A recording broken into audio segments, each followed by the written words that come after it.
Pacificador chegou aí no seu 4º episódio, mais uma semana na HBO Max, dessa vez com um episódio, ao contrário da semana anterior, onde tivemos 3. Aqui a gente tem um episódio um pouco diferente do que foram os 3 primeiros que nós vimos lá na semana passada.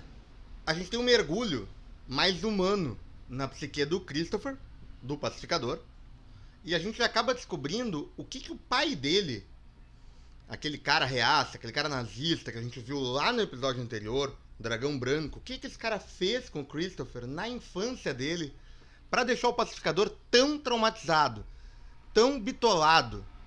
Mesmo não sendo uma má pessoa, que a gente vê que ele não é uma má pessoa em essência, ele age muitas vezes como uma má pessoa, mas por quê? Aqui, nesse episódio, a gente começa a ter as respostas começam a vir pra gente. E a gente descobre que o pai dele fazia muito abuso psicológico e até físico com ele, para que ele ficasse cada vez mais forte, para que ele matasse, e ele mostra o pai dele ensinando ele a matar. E também nós temos uma informação e vemos uns flashbacks sobre a morte do irmão dele que nos levam a crer que o Christopher, de alguma forma, esteve envolvido num acidente, talvez não tão um acidente assim, que causou a morte do irmão dele.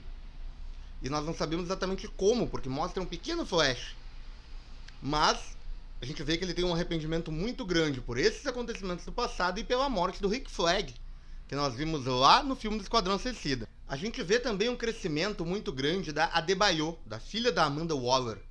Nesse episódio, a gente vê que a Adebayo, ela tenta ajudar o Pacificador. Ela pensa que talvez matando o pai dele, ou causando a morte do pai dele, ele vai se libertar daquele abuso psicológico inteiro, daquela dependência que ele tem, que ele pensa que é muito dependente do pai dele, mais do que realmente é. Então, o que a Adebayo faz? Ela entra na cabeça, manipula o vigilante, conversa com o vigilante, induzindo que o vigilante, que é um cara que já é maluco, o Adrian Chase, ele tem um parafuso a menos, que ele entre na cadeia, de alguma forma, que ele se deixe ser preso, e mate o pai do Pacificador, o pai do Christopher, lá dentro da cadeia, aonde ele é considerado um líder pelos caras que são neonazistas. Óbvio que isso dá muito errado, mesmo que o vigilante não tenha conseguido cumprir a missão e se sinta um lixo agora, porque ele pensa que piorou a situação, porque agora o Dragão Branco pensa que o próprio filho mandou alguém lá pra matar ele, já que ele não conseguiu matar. Mesmo assim, o vigilante, ele tem uma participação importante no episódio. Nós vemos que ele é um amigo verdadeiro do Pacificador, e nós vemos que o Pacificador também retribui essa amizade, do jeito torto dele ali, mas retribui. O mistério dos borboletas, que são a missão principal do Pacificador, matar as pessoas que estão infectadas pelos tais borboletas, aqueles bichos que saíram da cabeça dos caras lá no episódio anterior, e que teoricamente estão infectando comunidades no mundo inteiro.